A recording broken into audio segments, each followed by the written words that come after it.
Number 38. Number 38. Here we go. Deliberate ignorance. Also, closed-mindedness. I don't want to hear it. Motivated ignorance. Tuning out. Hear no evil, see no evil, speak no evil. The three monkeys fallacy.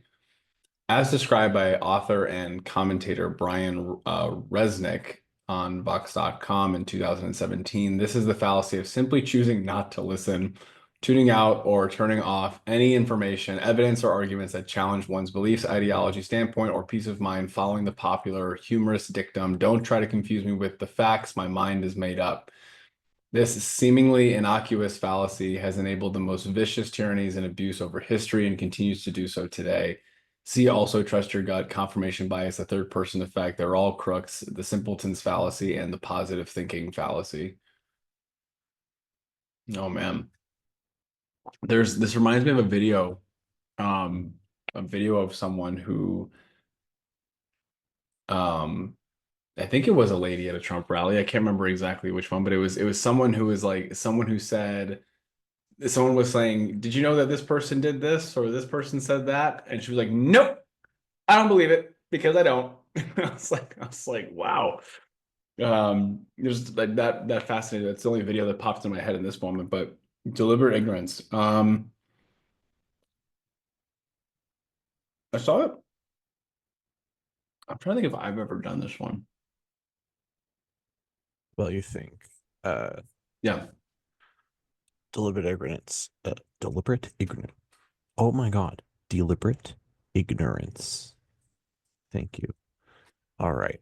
Um, I have yeah, I've seen this one in real life many times, and it truly is the pinnacle of um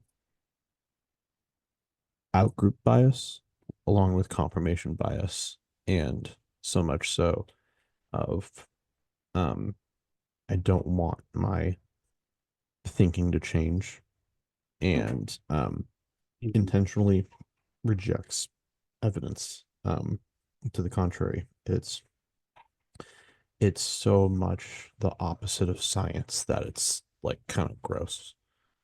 um yeah, if you catch yourself intentionally pushing away or hear other people saying, because sometimes it's um I've heard uh churches that are young earth creationists will say, like, don't look at the evidence of evolution, it's all lies, it's they're trying to trick you, deliberately telling people to stay ignorant to so that they can continue to believe that the earth was created 6,000 years ago. Again, that's my opinion, maybe that is true, but uh I don't know, I'm trying to stay as not political and non uh bias Yeah. in religion as possible, but No, I get that. Yeah, for me, deliberate ignorance. I see this a lot with like so when I used to be such a know-it-all. When I was like diving deep into psychology, so I got a bachelor's in psychology. Um I'm I'm ashamed to say that while I was getting my bachelor's in psychology, I think a lot of psych majors are this way. They experience some type of psychological issues when they're young, and they're like, I want to understand how all this happened, and I want to be able to explain it all away using the understanding of human behavior. I'm not sure if that's everybody. I'm sure there are people who are more going into psychology with much more um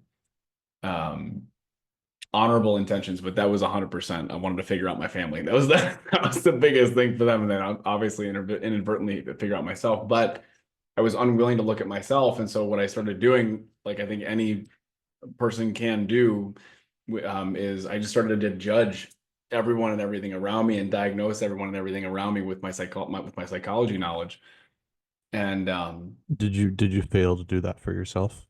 Oh, 100%. Yeah. It was all projection. It was like seeing things in other people I didn't like, not yet understanding that anything that I don't like in other people is something I don't like in myself that I'm calling out in them rather than in myself.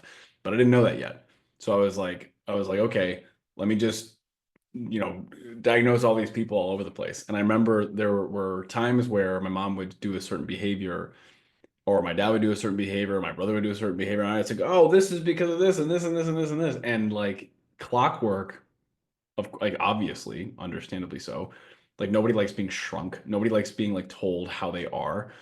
But I would be like, hey, this is why this happens, and this is how this worked with you, and you're this way because of this with this and this and this and this diagnosis and this, technical term. And I remember it always bringing back some level of anger, back at me, some level of frustration, some level of like, I don't want to fucking hear that shit.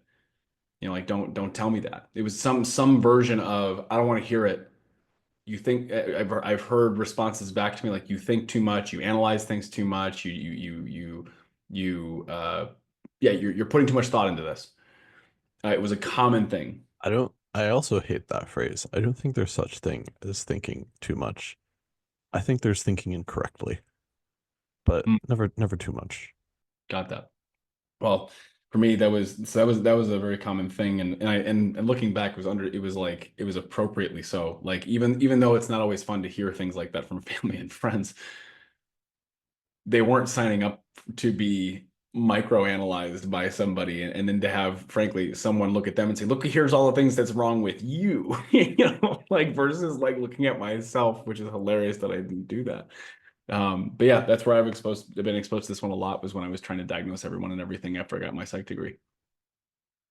If you don't mind, I'm just curious. Do you remember what year that was that you were doing that? Because if you guys don't know, I've been with Alan as friends for like, I don't know, 15 years or something like that.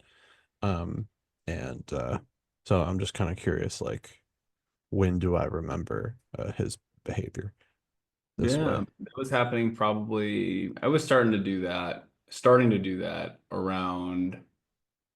I mean, it was always a thing of mine because I didn't take any responsibility for my life, and so because of not taking responsibility, I just judged everybody. But like, it really was, I think, at its peak probably in 2000, and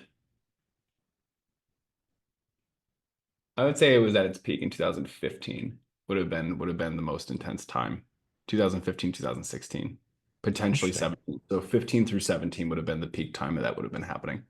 Okay, I could buy that. I believe I could buy that. I could buy that.